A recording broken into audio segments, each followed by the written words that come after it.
이어서 대전, 세종, 충남입니다. 오늘 새벽부터 금산에 23.5mm의 비가 내리는 등 대전과 세종, 충남 지역에 10mm 안팎의 비가 내렸습니다. 이번 비는 앞으로 5mm 안팎이 더 내린 뒤 그치겠고 비가 오면서 기온이 내려가 오늘 낮 최고 기온은 20도 안팎에 머물렀습니다. 오늘 밤을 기해 당진과 서천 등 충남 서해안 6개 시군에 강풍 예비특보가 내려졌습니다. 또 내일 아침 최저 기온은 5도에서 9도, 낮 최고 기온은 14도에서 18도에 머물겠고 찬바람이 불어 체감 기온은 더 낮겠습니다. 바른미래당이 6.13 지방선거 세종시장 후보로 허철회 전 세종형 사회적 기업 체리즈 대표를 공천했습니다. 세종시장 선거는 더불어민주당 이춘희 시장과 자유한국당 송하영 후보, 그리고 바른미래당 허철회 후보까지 3파전으로 치러지게 됐습니다. 더불어민주당 충남지사 후보로 선출된 양승조 예비후보가 도청에서 기자회견을 열고 남북평화공존 시대를 맞아 충남이 더 크고 넓은 미래를 향해 나갈 수 있도록 도약시키겠다고 밝혔습니다. 양 예비후보는 또 제20대 총선 때 자신과 경쟁했던 정순평 전 충남도 의원을 공동선대위원장으로 영입하고 안희정 전 지사 사태에 대한 민주당 책임론에 대해선 과도하다고 주장했습니다. 프로축구 K리그2 대전 시티즌을 바라보는 시민들의 시선이 곱지 않습니다. 계속된 성적 부진과 김호 대표이사 부임 이후 불거진 여러 문제 때문인데요. 구단이 마련한 간담회마저 파행을 빚으면서 팬과 구단의 갈등이 깊어지고 있습니다. 이승섭 기자입니다.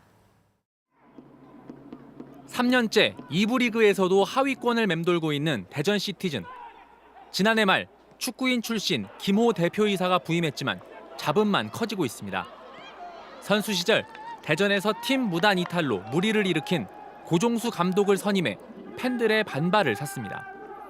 어떤 성과를 낸다 해도 인정을 받지 못할 것 같은 불안감이 있다. 하지만 주사위는 던져줬고 본인이 할 수 있는 것에 최선을 다해 결과로 모든 것을 보여주겠다. 특정 에이전트와의 유착 의혹과 K리그 22개 구단 가운데 가장 많은 58명의 등록 선수로 선수단 운영이 방만하다는 지적도 나왔습니다.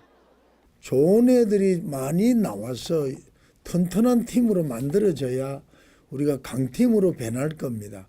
그런 시간이 필요하고 그런 사람들이 필요한데 김호 대표이사는 지난달 심판 판정에 항의하며 심판 대기실에서 난동을 부려 구단이 제재금 2천만 원을 받기도 했습니다. 일부 팬들은 올 시즌 홈 경기마다 구단에 항의하는 걸개와 대자보를 내걸고 침묵 응원으로 일관하고 있습니다. 팬들이 요청한 간담회가 열렸지만 정작 팬들이 구단의 일방적 추진을 이유로 불참해 갈등의 골이 깊어지는 모습입니다. 저희는 일단 간담회를 인정하지 않고요. 구단의 일방적인 입장 발표라고 생각합니다. 이렇게 하든 저렇게 하든 구단은 무조건적으로 비판하고 있습니다. 대전 시티즌에는 지난해부터 약 100억 원의 시민 세금이 예산으로 투입됐습니다. 등 돌린 팬심을 되돌릴 경기력과 보다 투명하고 허심탄회한 팬과의 소통이 필요한 시점입니다. MBC 뉴스 이승섭입니다. 충남지방경찰청 광역수사대는 법인 명의로 대포통장을 개설 유통한 뒤 30억 원 상당의 부당이득을 챙긴 혐의로 33살 A씨 등 조직폭력배 3명을 구속하고 이들에게 명의를 빌려준 41명을 입건했습니다. 이들은 지난해 1월부터 최근까지 법인 82개를 설립해 대포통장 405개를 만든 뒤 통장 1개당 한 달에 100여만 원씩 이용료를 받고 전국의 불법 도박 사이트, 보이스피싱 조직 등에 판매한 혐의를 받고 있습니다. 경찰은 또 법인 설립 과정에서 법무사 사무실 종사자가 등기 업무를 대리하는 등 범행에 가담한 것이 확인돼 형사 입건했다고 밝혔습니다. 충남도가 국가안전대진단 결과 2,000곳이 넘는 문제점을 찾아냈습니다. 충남도는 지난 2월부터 도내 전통시장과 교량 등 22,293곳을 대상으로 안전대진단을 실시한 결과 1,300여 곳을 보수 보강 조치하고 330곳에는 불법 증축 등으로 행정처분을 내렸습니다. 특히 정밀 안전진단이 필요한 28곳은 637억 원의 보수 보강 예산이 필요한 것으로 파악됐습니다. 금강유역환경청이 올 들어 3월까지 금강 수질을 모니터링한 결과 3년 연속 양호한 상태를 유지하고 있다고 밝혔습니다.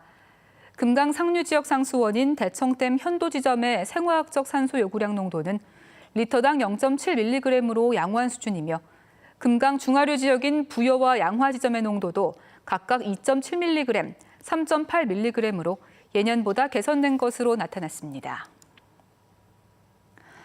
세종시가 교통사고가 잦은 국도 1호선 주추터널과 사오리 터널의 안전시설을 대폭 강화합니다. 이에 따라 올해 말까지 터널 인근 8곳에 속도 제한 카메라를 설치하고 방음터널 공사가 이루어지는 내년 5월까지 제한 속도를 시속 60km로 낮출 계획입니다. 세종시 터널 구간은 지난해에도 모두 39곳의 사고가 발생하는 등 지난 2012년 개통 이후 교통사고가 잇따르고 있어 속도 제한의 필요성이 강하게 제기되고 있습니다. 대전 MBC가 제작한 특집 생방송 스마트 토크쇼 경청이 제51회 휴스턴 국제영화제에서 공공부문 대상을 수상했습니다. 대전 MBC는 지난해에도 위안부 문제를 조명한 특집 다큐멘터리 아버지의 일기장이 다큐멘터리 부문에서 금상을 받았으며 2009년에는 서해 기름 유출 사고를 다룬 특집 다큐멘터리 끝나지 않은 재앙이 탐사보도 대상을 수상한 바 있습니다. 지금까지 대전이었습니다.